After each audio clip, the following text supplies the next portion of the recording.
मेरे भाइयों, जय श्री राम। इंद्रधनुष में आप सभी का स्वागत है। 4 जून को लोकसभा के चुनाव के परिणाम के बाद 6 जून को मैंने इसी सब्जेक्ट पर एक वीडियो तैयार किया था, लेकिन किसी कारणवश उसको अपलोड नहीं कर सका। इसके बाद उसी वीडियो को मैंने 2 बार और एडिट किया, लेकिन तब भी मैं उसको अपलोड नहीं कर पाया।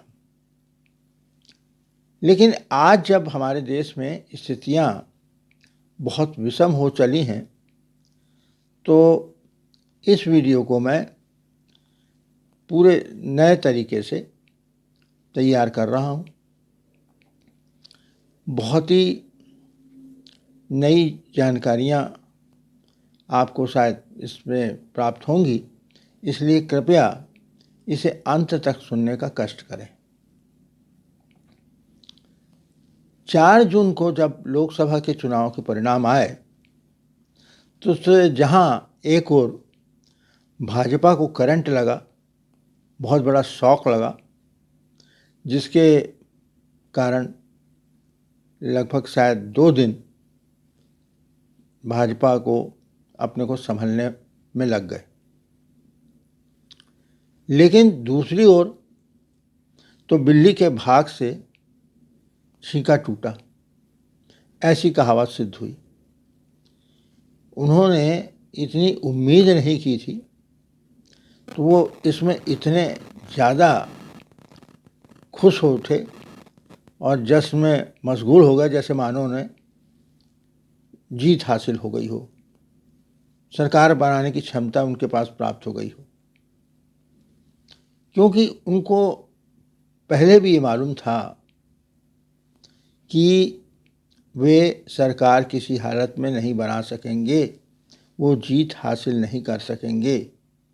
तो उनका टारगेट ये था कि किसी तरह से भाजपा को 200, 220, 230 में रोक दिया जाए, यानी उनको पूर्ण बहुमत भाजपा को ना प्राप्त हो। तो उससे होगा क्या?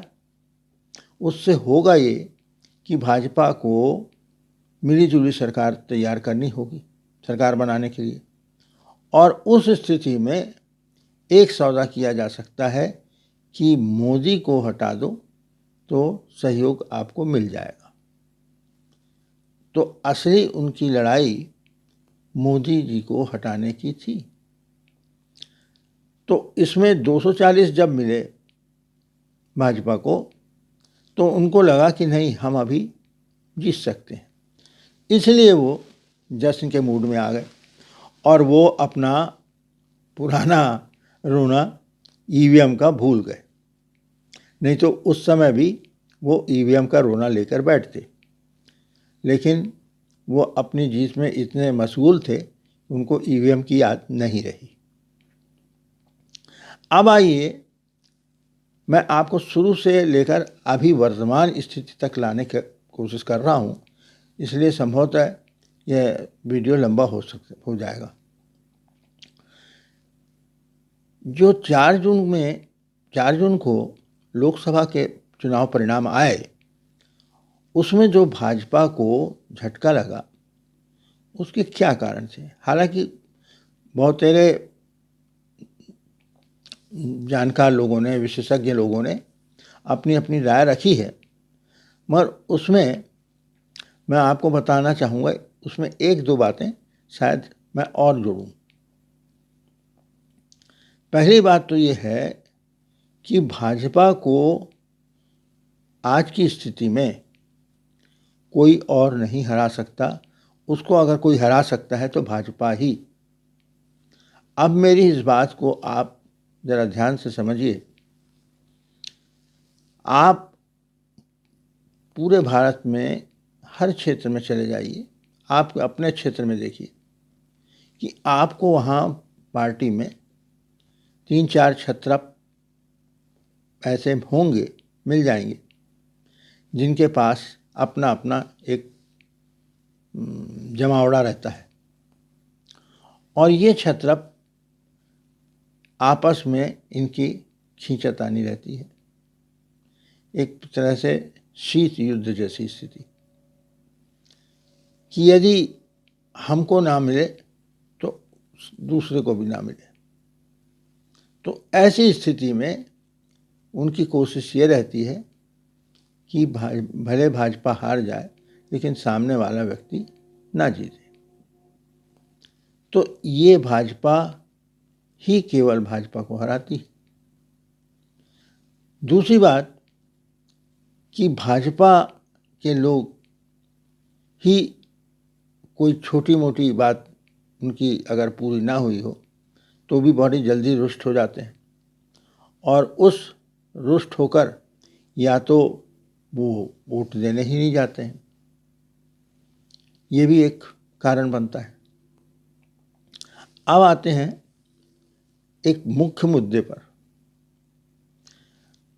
आपने ध्यान दिया होगा कि नड्डा जी का एक बयान आया था कि भाजपा आरएसएस के बिना भी जीत सकती है। तो नड्डा जी इतनी बड़ी गलती नहीं कर सकते इस तरह से बोलने की। यह उन्होंने संभवतः उस स्थिति में बोला जब उनको पता चल गया कि आरएसएस जो है वो भाजपा को उस सब सहयोग नहीं कर रही है। तब इस स्थिति में उन्होंने इस बात को कहा था।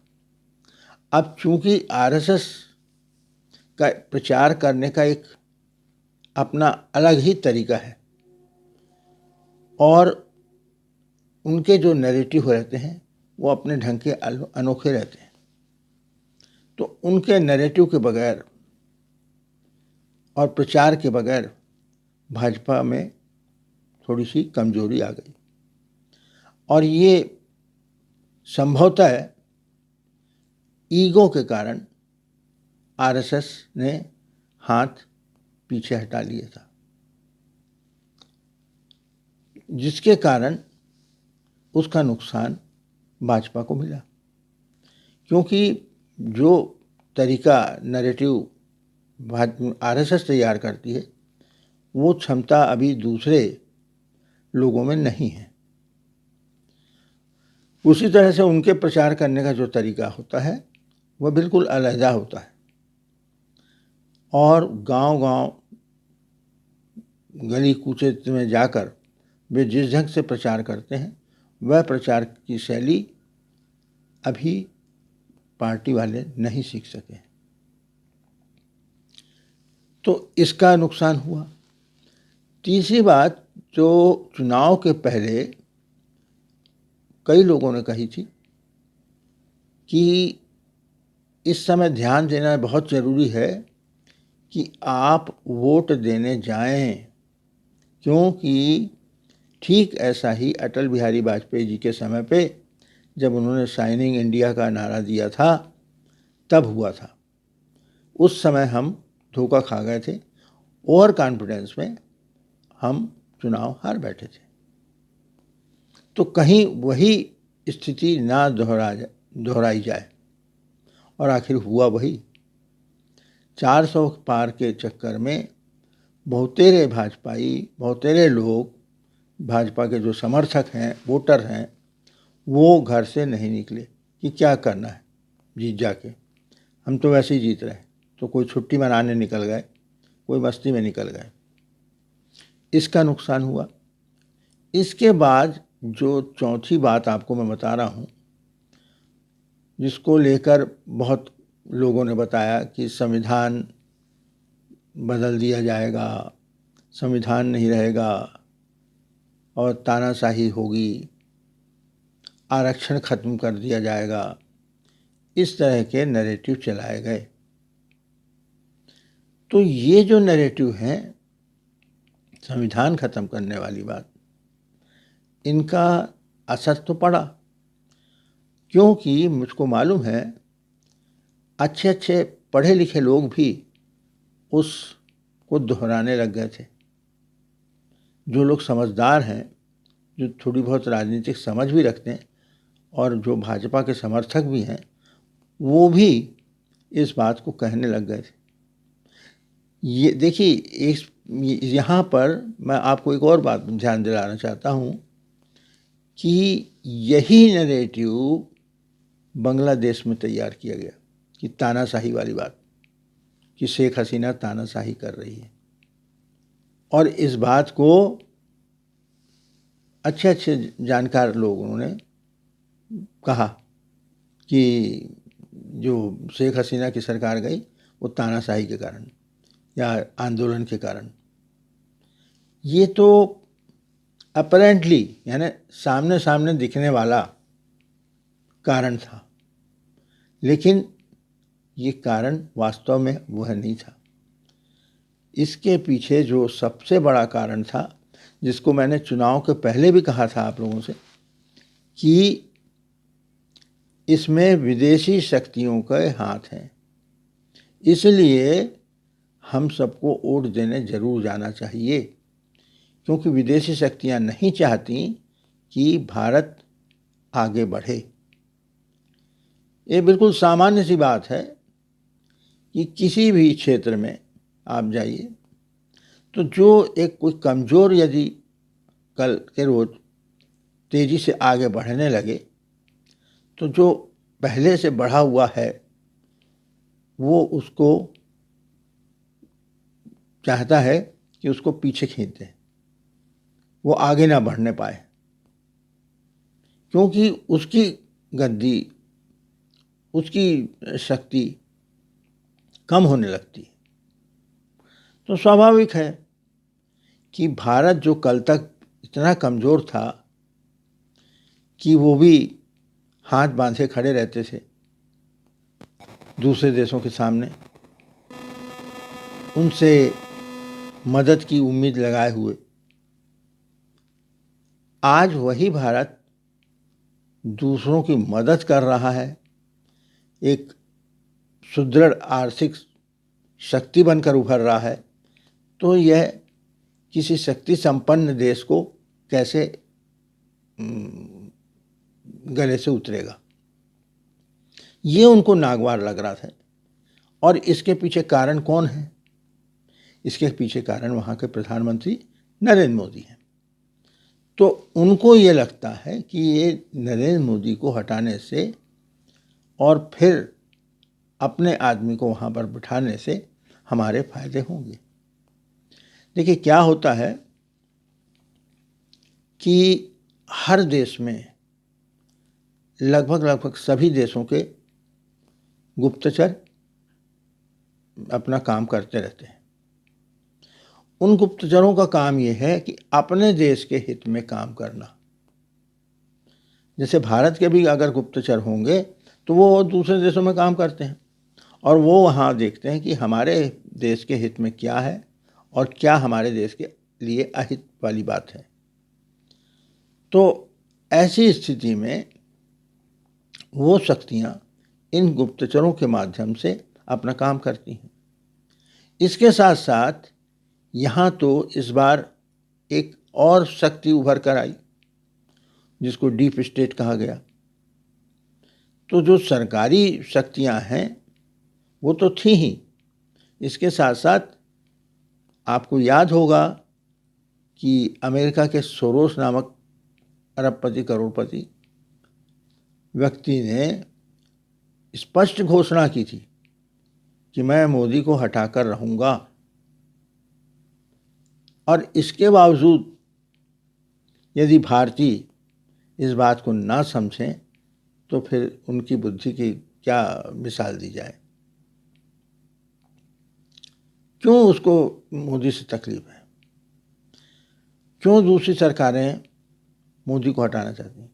क्योंकि मोदी के रीजन में ही भारत तेजी से आगे बढ़ रहा है, भारत उनको टक्कर दे रहा है। आज इंग्लैंड जो एक ज़माने में महाशक्ति हुआ करती थी, जिसका पूरे दुनिया में राज्य था, वो भारत से पीछे हो रह गई। तो क्या इंग्लैंड इसको गवारा होगा कि भारत उससे आगे बढ़ जाए? या अमेरिका सोचेगा या चाइना सोचेगा कि भारत हमसे आगे बढ़ जाए? बिल्कुल नहीं। तो उनकी यही कोशिश रहेगी कि अगर 10 साल में ये लोग इतने आगे बढ़ गए हैं तो आने वाले 5 सालों में और क्या होगा। तो ये विदेशी शक्तियाँ इसमें लगी हुई थी। और जो ये कहा जा रहा है कि इन्होंने इतनी सीट प्राप्त कर ली विपक्ष ने, तो ये विपक्ष ने नहीं प्राप्त की है, ये एक्चुअली उन शक्तियों की ही चीज़ है। क्योंकि यहाँ पे जो है वो समझ जाइए पपेट है, डायरेक्टर उनके बैठे हैं वहाँ अमेरिका में, चाइना में, और वो वहाँ से गाना गा रहे हैं। वो लोग प्लेबैक सिंगर हैं और ये अभिनेता हैं जो हमें लग रहा है कि ये गाना गा रहे हैं। फिल्मों में आपने देखा होगा ना कि अभिनेता अभिनेत्री गाना गाते हुए हमको दिखते हैं, लेकिन एक्चुअली में गाता कोई और है। गाता रफ़ी है, किशोर है, मुकेश है, लता है, आशा है, मगर लगता क्या है कि कोई हीरो या हीरोइन गाना गा रही है। तो उसी तरह से यहाँ जो संविधान, आरक्षण और दुनिया भर की बातें बोली जा रही थी, वो ये लोग नहीं कह रहे थे, ये कहलाया जा रहा था इनको। किनसे? उन्हीं विदेशी शक्तियों के द्वारा। ये तो उनके सामने समझिए पपेट है उनकी।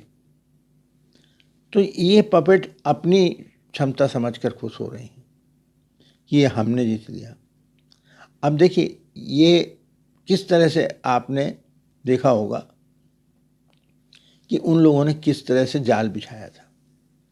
एक अचानक जर्मनी से आता है लड़का और वो तुरंत उसके लाखों की तादाद में फॉलोअर बन जाते हैं। कौन मदद कर रहा था? किसने उसको यहाँ लाया?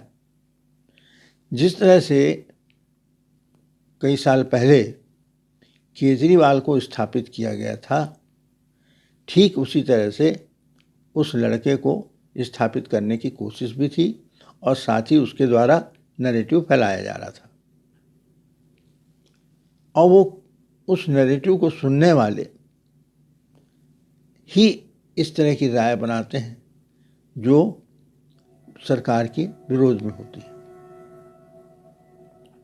मेरे एक मित्र ने बताया कि उनके बच्चे मोदी विरोधी हो गए हैं, मोदी का विरोध कर रहे हैं।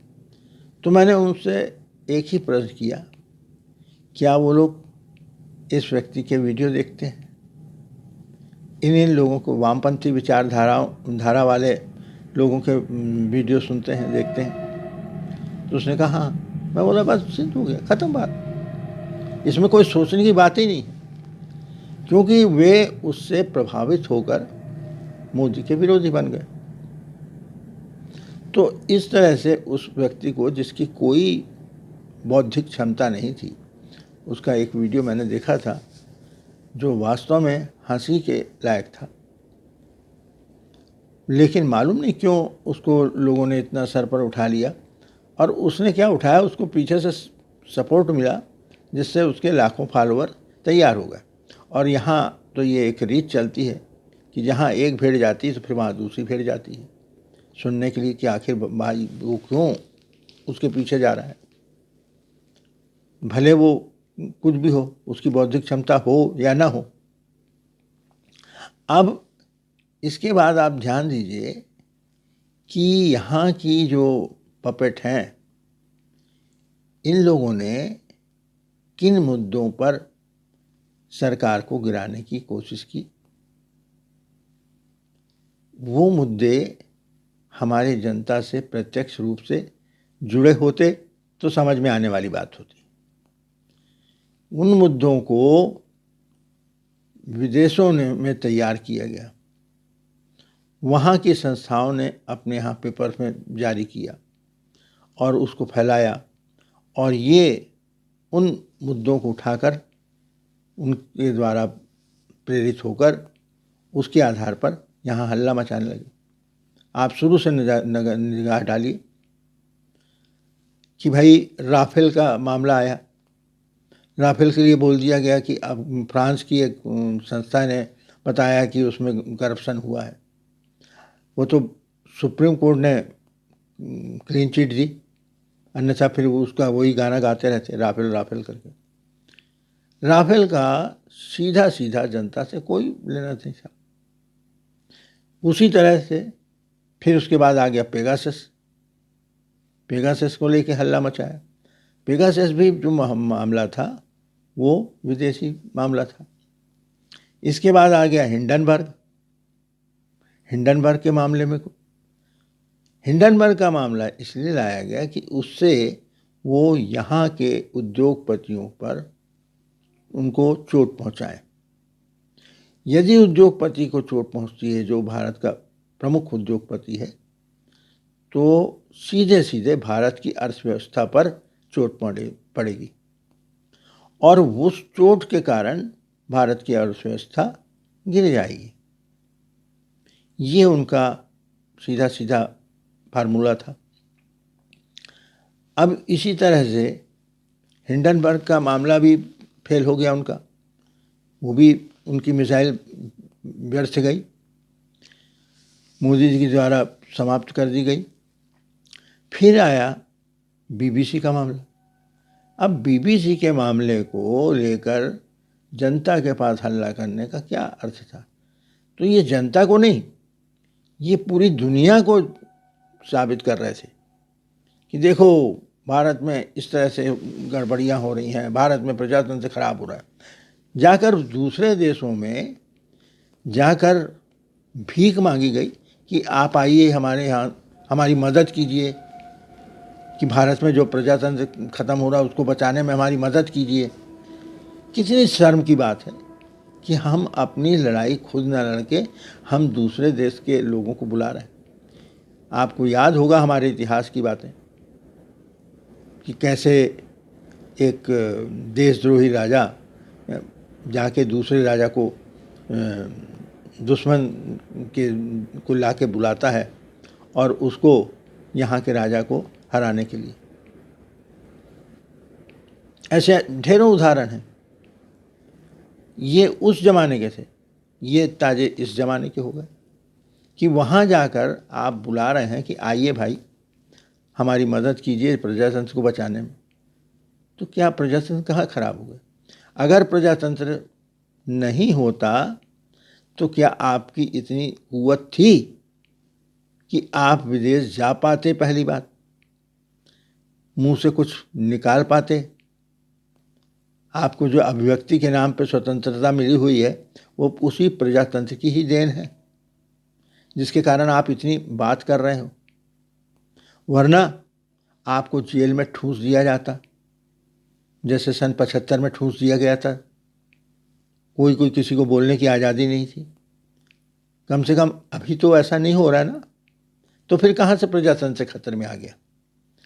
इसके बाद कोरोना के समय पे भी जितनी गंदगी फैलाई गई, भारत ने अपनी वैक्सीन बनाई तो उस वैक्सीन के विरोध में, फाइजर के फेवर में, अमेरिका की वैक्सीन के फेवर में इन्होंने हल्ला मचाना शुरू किया कि भारत की वैक्सीन ऐसी है, वैसा है, दुनिया भर का हो गया, खराब हो गया।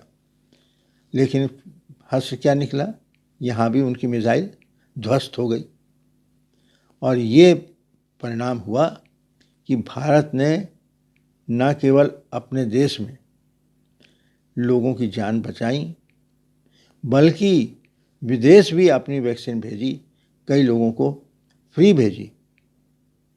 और इसके साथ साथ जो पीपीई किट थे वो तैयार किए और उनको बाहर भेजा, उसमें हमने अपनी कमाई की।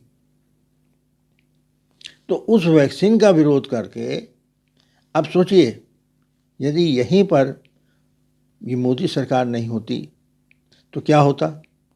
क्या भारत अपनी वैक्सीन तैयार करता? नहीं, वो हम बुलाते कहाँ से?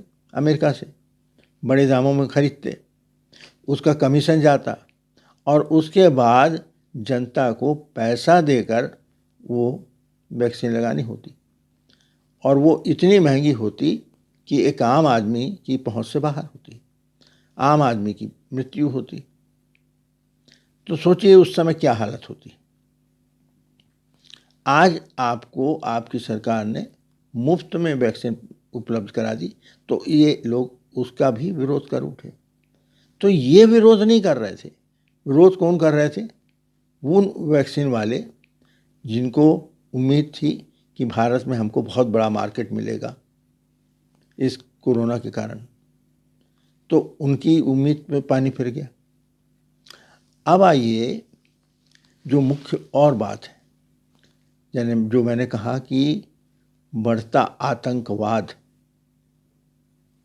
जी हाँ, आपको शायद याद होगा कि इन्हीं के एक नेता ने बाहर जाकर यह बयान दिया था कि पूरे देश में केरोसिन छिड़का गया है, छिड़क दिया गया है, बस उसको दिया सलाई दिखाने की ज़रूरत है। तो ये तो उम्मीद थी कि ये बहुत बड़ा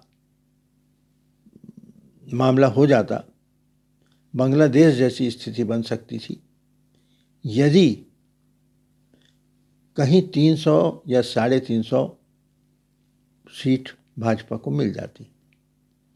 क्योंकि आप लोगों को याद हो या ना हो, 3 जून को अखिलेश यादव ने आह्वान किया था अपने कार्यकर्ताओं से कि वोटिंग वाले दिन, जिस दिन काउंटिंग होगी, उस दिन आप लोग सब लोग वहाँ आइए, और कुछ गड़बड़ी होती है तो फिर हमें को क्या करना है आप लोग अच्छी तरह से जानते हैं।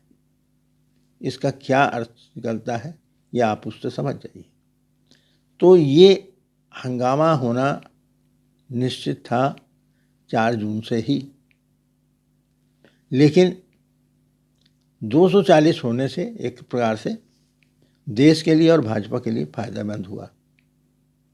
और इनके लिए गड़बड़ क्या हो गई कि ये उस चक्कर में अपना जो उपद्रव का जो वो था वो भूल गए। लेकिन जब फिर से सरकार बन गई और सब कुछ नॉर्मलाइज हो गया, तो फिर इनके पेट में भटे चुरने लगे। तब इन्होंने अपनी शुरुआत कर दी चालू। क्या होता है कि किसी भी देश की सरकार को गिराने के लिए वहाँ पर कोई ऐसे कार्य होने लग जाएं जिससे जनता को लगे कि नहीं, ये शासन सक्षम नहीं है। इस तरह से उपद्रव होने लग जाएं तो उसके कारण जनता के मन में एक अविश्वास पैदा हो जाता है। अराजकता के कारण जनता के मन में असंतोष पैदा होता है। तो आप ध्यान दीजिए, अभी तो मैं थोड़े से ही गिनाऊंगा, जबकि ये लिस्ट बहुत बड़ी हो सकती है। अगर छोटे छोटे मामलों को भी गिना जाए तो आप उन पर गौर कीजिए और आप सोचिए क्या ये ऐसा नहीं हो सकता कि ये सारी कड़ियाँ अगर आप जोड़ेंगे तो आपको बिल्कुल सीधी बातें समझ में आएंगी। 4 जून को रिजल्ट निकलता है और 10 जून को रायपुर में एक जाति विशेष के लोगों के धार्मिक ध्वज को क्षतिग्रस्त कर दिए जाने के कारण उस जाति विशेष में गुस्सा जाग जाता है और उस गुस्से में वे लोग कलेक्ट्रेट में आकर आग लगा देते हैं, वाहनों में आग लगा देते हैं।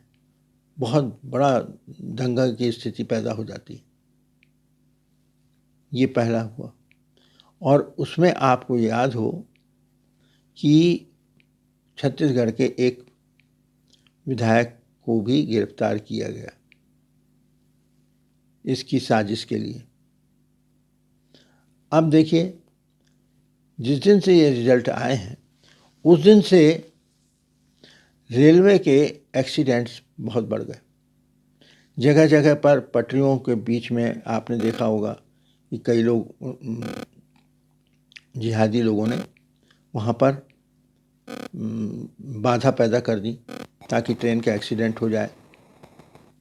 कुछ स्लैब डाल दिए, पत्थर डाल दिए, इस तरह से उनको क्षति पहुंचाने की कोशिश की। रेलवे एक्सीडेंट बढ़ गए। इनकी अगर बारीकी से जांच की जाए तो इसके तार कहीं ना कहीं ऊपर तक जाएंगे। इसके बाद आप ध्यान दीजिए, एक नीट के पेपर लीक का आंदोलन हुआ। ये छात्र आंदोलन जो था, ये पेपर लीक से पैदा हुआ। तो लोग पकड़े भी गए होंगे, हो सकता है, मगर मेरा अनुमान है कि यदि उनसे सही तरीके से उनकी जांच हो तो वो तार भी यहाँ स्वदेशी नहीं लगते, वो तार जरूर विदेश तक पहुँचे, क्योंकि इस तरह से छात्रों में असंतोष भरना, शासन के खिलाफ असंतोष भरने से किसका फायदा होगा? सरकार गिरेगी, और सरकार गिरेगी तो कौन दूसरी सरकार बनाएगा? वही उनका कठपुतली,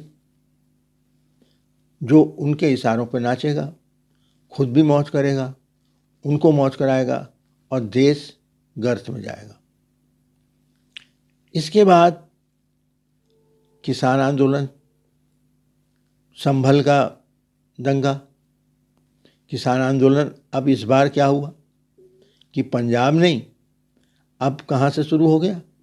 नोएडा, यानी उत्तर प्रदेश। तो ये अचानक क्यों पैदा हो गए?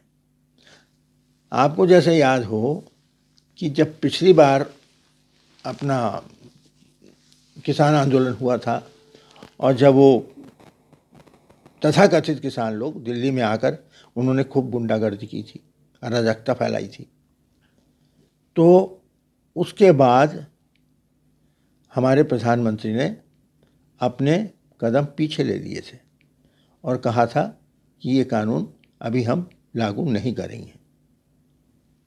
जबकि मोदी जी का चरित्र ऐसा नहीं है, वे कठोर कदम लेने के लिए तैयार रहते हैं, मगर उनको ज़रूर ये रिपोर्ट मिली होगी कि इसके पीछे साजिश क्या है। उसके पीछे साजिश थी देश में आग लगाने की। यदि वो वापस नहीं होता तो एक बहुत बड़ी देश मुसीबत झेलता होता, इसलिए वो वापस लेना पड़ा। इसके बाद आप ध्यान दीजिए कि दिल्ली में विस्फोट हो गया। देखिए, पिछले 10 सालों में ये कभी भी नहीं हुआ कि कहीं विस्फोट हुआ हो, बम धमाके हुए हों, लेकिन अब ये अचानक कैसे हो गया? इसी तरह से जो पिछले 10 सालों से आतंकवादी घटनाएं जम्मू कश्मीर में होती आ रही थीं, उनमें एकदम से बंद सी हो गई थी पिछले 10 सालों में, वो फिर से शुरू हो गई। इसके साथ साथ आप जो अभी संभल का दंगा हुआ, उसमें आग में घी डालने की कोशिश की जा रही है। अब पूरी ये सामने बातें आ रही हैं कि पूरी योजनाबद्ध तरीके से ये काम हो रहे हैं। तो आखिर क्यों? ये आप समझ के रखिए कि अभी अभी अमेरिका से डोनाल्ड लू भारत भी आया हुआ था, और यही डोनाल्ड भारत के अलावा नेपाल और श्रीलंका भी गया था। क्यों? कि पाकिस्तान में तो डोनाल्ड लू ने अपना काम कर दिया, वहाँ पर आंदोलन हुए, सत्ता बदली। उसके बाद बांग्लादेश में भी डोनाल्ड लू ने अपना काम किया, वहाँ भी सत्ता परिवर्तन हुआ और भारत विरोधी सरकार बन गई। पाकिस्तान तो भारत विरोधी है ही, चाइना तो भारत विरोधी है, अब बांग्लादेश भी एक भारत विरोधी तैयार हो गया। अब बचे कौन? नेपाल और श्रीलंका। तो यहाँ भी वो चक्कर लगा के आया है। तो इसका अर्थ ये है सीधा सीधा कि भारत को चारों तरफ से घेरने की कोशिश। और ठीक जैसा बांग्लादेश में तानाशाही को आधार बनाकर आंदोलन किया गया और सरकार बदली, वही रवैया भारत के लिए किया गया था। लेकिन धन्यवाद हो भगवान का, धन्यवाद हो मोदी जी का और उनके अपने देश की गुप्तचर संस्थाओं का, जो उन्होंने उनके इस मिशन को नाकामयाब कर दिया। तो अब इससे आप अंदाज़ लगाइए कि उनके इरादे कितने खतरनाक हैं। अच्छा, दूसरी बात, अभी सीरिया में भी शासन बदला है और इसी तरह आप नोट करके रख लीजिए कि कम से कम 10-12 देशों की सरकारें बदलने वाली हैं इन आने वाले महीने भर के अंदर में। और अब हम इसको ज्योतिष के दृष्टिकोण से देखें तो अभी भारत पर संकट बना हुआ है। ऐसा नहीं है कि अभी हम संकट से हमारा ख़त्म हो गया है, कि हमारी सरकार बन गई है तो अब हमको कोई चिंता की बात नहीं है। ये जो स्थितियाँ अभी मैंने आपको गिनाई, इतने सारे मामले, क्या इसी तरह से मामले और भी किए जा सकते हैं। अब ये जो बातें लाते हैं, आयातित मुद्दे लेके आते हैं, ये कहाँ से आते हैं? वहाँ की संस्थाओं से। उन संस्थाओं को पोषित कौन कर रहा है वित्तीय रूप से? सोरोस। एक संस्था है OCCRP, organisation of crime and corruption reporting project. इसको वित्तीय सहायता कहाँ से मिल रही है? सोरोस से। और ये एक भारत का विरोधी ऑर्गेनाइजेशन है। ये खबरें निकालते हैं, ये खबरें अपने पपेट तक पहुंचाते हैं और वो पपेट यहाँ पर हल्ला मचाते हैं। तो इस तरह की बातें अभी भी हम ऐसा नहीं कह सकते कि भारत पूरी तरह भी सुरक्षित हो चुका है। इनकी कोशिशें तब तक जारी ही रहेंगी जब तक यहाँ भारत में या तो इनको उचित दंड नहीं मिल जाता या फिर ये हताश नहीं हो जाते। ज्योतिष की दृष्टि से देखा जाए तो वर्तमान में मंगल कर्क राशि में अर्थात अपनी नीच राशि में है और शनि जो है वो कुंभ राशि में है। तो शनि और मंगल का षडाष्टक योग बन रहा है। षडाष्टक योग यानी 6वां 8वां। और ये षडाष्टक योग संकट, दंगे फसाद, महामारी, लूटपाट, हत्या और प्राकृतिक घटनाएं आदि देता है। तो इस तरह की चीज़ें बन रही हैं और ये मंगल अभी वक्री हो गया है।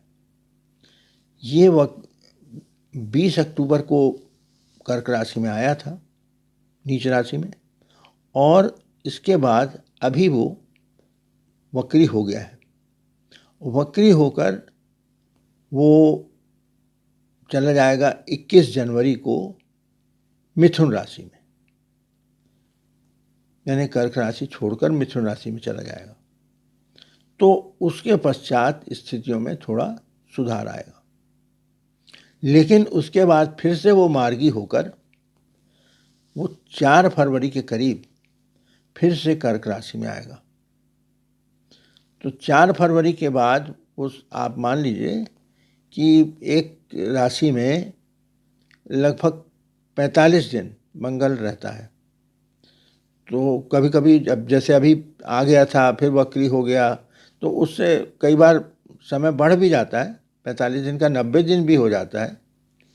तो अभी मैंने उसका वर्तमान स्थिति तो नहीं देखी है, लेकिन 4 फरवरी को वो कर्क राशि में आएगा। तो उस दिन से आप अगर सामान्य स्थिति में रहता है वो, तो 45 दिन और समझ लीजिए। तो ऐसी स्थिति में कर्क राशि में रहने से षडाष्टक योग बनेगा, जो कि खतरनाक योग है। इसके बाद भी स्थितियों में यह तुरंत सुधार वाली बातें नहीं हैं। क्यों? कि वो उसके बाद आएगा सिंह राशि में। सिंह राशि से यानी मंगल और शनि एक दूसरे के आमने सामने, उनका प्रतियोग होगा और यह प्रतियोग भी घातक होता है। तो अभी आने वाले कम से कम 45 दिन ये और 45 दिन वो, यानी समझ जाइए 90 दिन तो अभी से नहीं, 4 फरवरी से 90 दिन मान लीजिए। तो कम से कम 3 महीने तो मान के चलिए 4 फरवरी से।